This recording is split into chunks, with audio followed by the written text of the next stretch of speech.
We've been sold a lie, and if we're being honest, most of us have bought into it.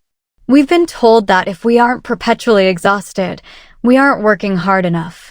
We've been conditioned to believe that sleep is for the weak, that our value as women is tied to our output, and that our bank accounts are a direct, mathematical reflection of our grind.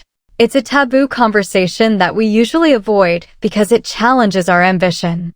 But we have to ask the uncomfortable question: at what point does our obsession with self-reliance stop being hard work and start becoming a subtle, hidden form of minor shirk? When we feel that the weight of our entire future rests solely on our shoulders and not on the one who created us, we've moved away from tawakkul and into a very heavy kind of darkness. Today, we're deconstructing the hustle, stripping away the anxiety of making it happen, and rediscovering the true source of our rizq. Welcome back to Halal and Chic. Let's talk about why your peace is more valuable than your productivity.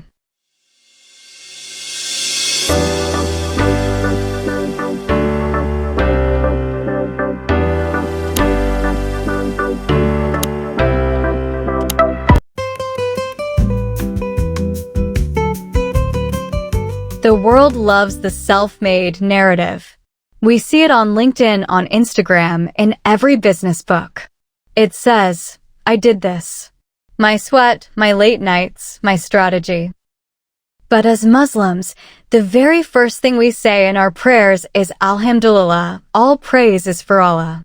When we fall too deep into hustle culture, we start to believe that we are the providers. We start to believe that if we stop hustling for even a second, our lives will collapse. That is the definition of a heart that has become detached from Al-Razzaq, the provider. If you believe your effort is the only reason you have money, you've accidentally put yourself in a position that belongs only to Allah.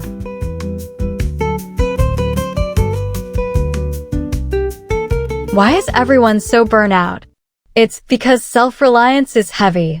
It's an exhausting burden to carry the weight of your entire future on your own shoulders. In Islam, we are taught tawakkul, to tie our camel and then trust Allah.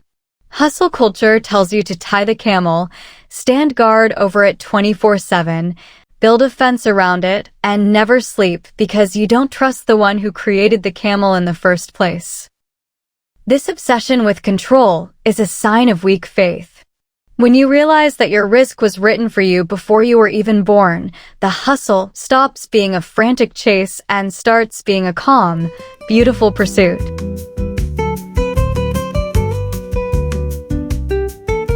Scholars often talk about shirk al-asghar, minor shirk.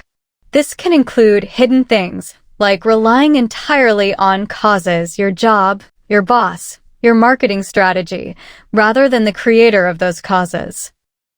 If you find yourself skipping salah to finish a client project or neglecting your family because you're chasing the bag, you have to ask, who am I worshiping in this moment? Is it Allah or is it the bag? Hustle culture makes an idol out of productivity. But a chic muslimah knows that a business built on the neglect of Allah's rights is a business that will eventually lose its barakah.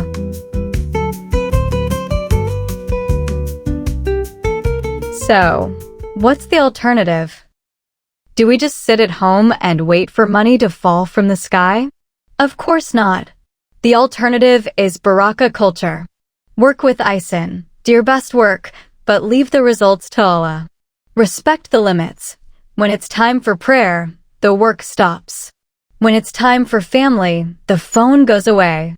Gratitude over grind. Instead of saying, I need more, say, thank you for what I have, and watch Allah increase you.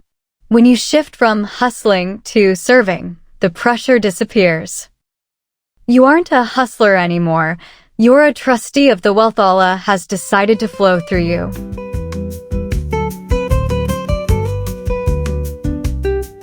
Success isn't about how little you sleep. It's about how much barakah is in your waking hours. Don't let the world convince you that you are the provider. Do your work, tie your camel, and then breathe. If this video made you rethink your grind, hit the like button and share it with a sister who's feeling burnt out. Let's reclaim our peace. Until next time, stay halal and stay chic.